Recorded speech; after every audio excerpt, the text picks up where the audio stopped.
Good morning class 11। आज हम लोग महाकवि सूरदास के वात्सल्य के पदों को पढ़ेंगे। सूरदास जी कृष्ण भक्ति धारा के सर्वश्रेष्ठ कवि हैं। सूरदास जी जन्म से ही अंधे थे, लेकिन कृष्ण के उनके प्रति जो भक्ति थी वो बहुत ही अपार थी, वो बहुत ही गहरी थी। अंधी आंखों से उन्होंने कृष्ण का जैसे उनके बचपन को, उनके वात्सल्य रूप का तथा उनकी लीलाओं का जैसा वर्णन किया है, ऐसा देख के बोला ही नहीं जा सकता कि वो अंधे थे। इनका जन्म 1540 ईस्वी में सीरी नामक ग्राम में हुआ था। कुछ विद्वान सूरदास का जन्म स्थान रोहतक मानते हैं। इनकी प्रमुख रचनाएं सूरसागर, सूरसारावली और साहित्य लहरी है। इनकी मृत्यु 1620 ईस्वी में हुई और इनकी भाषा जिस भाषा में इन्होंने अपने दोहों की रचना की वह ब्रज भाषा है।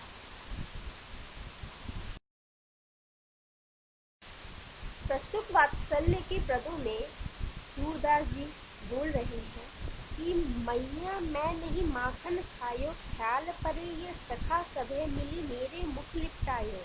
यहाँ पर श्री कृष्ण माखन खाते हुए, चोरी करते हुए पकड़े गए हैं।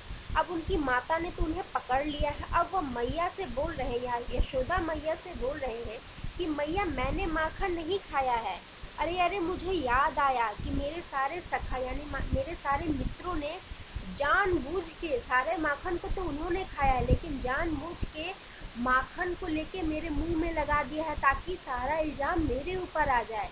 देखी तुही छीके पर भाजन ऊंची धरी लटकायो, वो जू कहत नान है कर अपने में कैसे करी पायो। यहाँ पे कर का मतलब है हाथ। यहाँ पर श्री कृष्ण माता यशोदा को यह विश्वास दिला रहे हैं कि उन्होंने माखन नहीं चोरी किया है। वह बोल रहे हैं कि ऊंचे छीके पर, इतनी ऊंचाई पर आपने माखन को लटका कर रखा। यानी पहले जमाने में एक रस्सी का एक रखने के लिए जाली का बनाया रहता था और उसी के बीच में हंडी को लटकाया जाता था।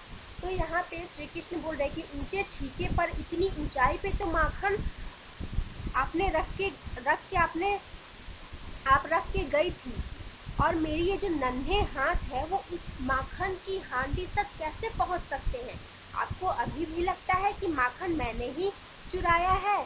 मुख ददी पूछी बुद्धि एक किन्ही, दोना पीठी दुरायो, दारी साटी मुस्काई जशोदा, श्याम ही कंठ लगायो। यहाँ पे वह बोल रही हैं कि कभी उन्हें याद आता है कि माखन तो अभी भी उसके मुख पर लगा है। यहाँ पर श्री कृष्ण को अभी याद आता है कि अभी भी तो माखन उनके मुख पे लगा हुआ है। उन्हें अभी भी लगता है कि शायद माता को यह विश्वास हो जाए कि मैंने ही माखन चोरी किया है। तो उनके माथे में, श्री कृष्ण के छोटी सी बाल बुद्धि में यह घुस जाता है कि वो फटाक से मुख के माखन को पोंछ देते हैं और साथ में जो मिट्टी का जो टूटा हुआ दोना यानी कि जो टूटी हुई हंडी का टुकड़ा था जिसमें माखन था, वो उसे अपनी पीठ के पीछे छिपा लेते। उन्हें लगता है कि दोने को अब माता यशोदा नहीं, मतलब दोने को माता यशोदा नहीं देख सकती। उनकी इतनी छोटी सी बुद्धि को देख के, उनकी इस हरकत को देख के माता यशोदा को हंसी आ जाती है और वो एकदम मुस्कुराती हुई जो डारी शाटी यानी कि जो डंडा लेके आई थी श्री कृष्ण को मारने के लिए, उनकी इस हरकत पे उन्हें हंसी आ जाती है और वह श्री कृष्ण को कंठ लगा लेती है यानी कि अपने गले लगा लेती है। बाल विनोद मोद मन मोहियो, भक्ति प्रताप दिखायो, सूरदास जसुमती को यह सुख सी बरीच नहीं पाई। यहाँ पे वह बोल रहे हैं, यहाँ पे अब सूरदास जी बोल रहे हैं कि इन कृष्ण की ये जो लीला है कि यहाँ तो माता यशोदा उन्हें मारने आती है डंडे से, लेकिन वो अपना डंडा फेंक श्री कृष्ण की इस लीला पे उन्हें तो गले लगा लेती है कि कैसे एक छोटा सा बच्चा झूठ बोल रहा है और माखन के दोने को पीछे छिपाकर भी बोल रहा है कि उसने माखन नहीं चुराया है।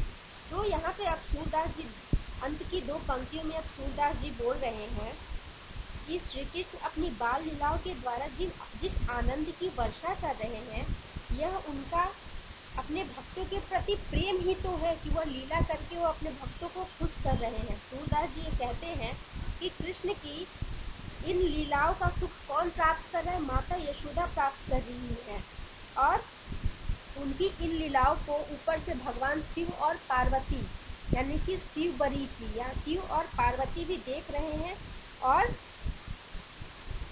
शिव पार्वती और मुनि भी अपनी मुख से उनकी चर्चा करते हुए थक नहीं रहे हैं। अब आप सूरदास जी के प्रस्तुत पदों की व्याख्या करेंगे सविस्तार, और साथ ही इस पद में जो भी कठिन शब्द है उन्हें चुनकर उसका अर्थ लिखेंगे।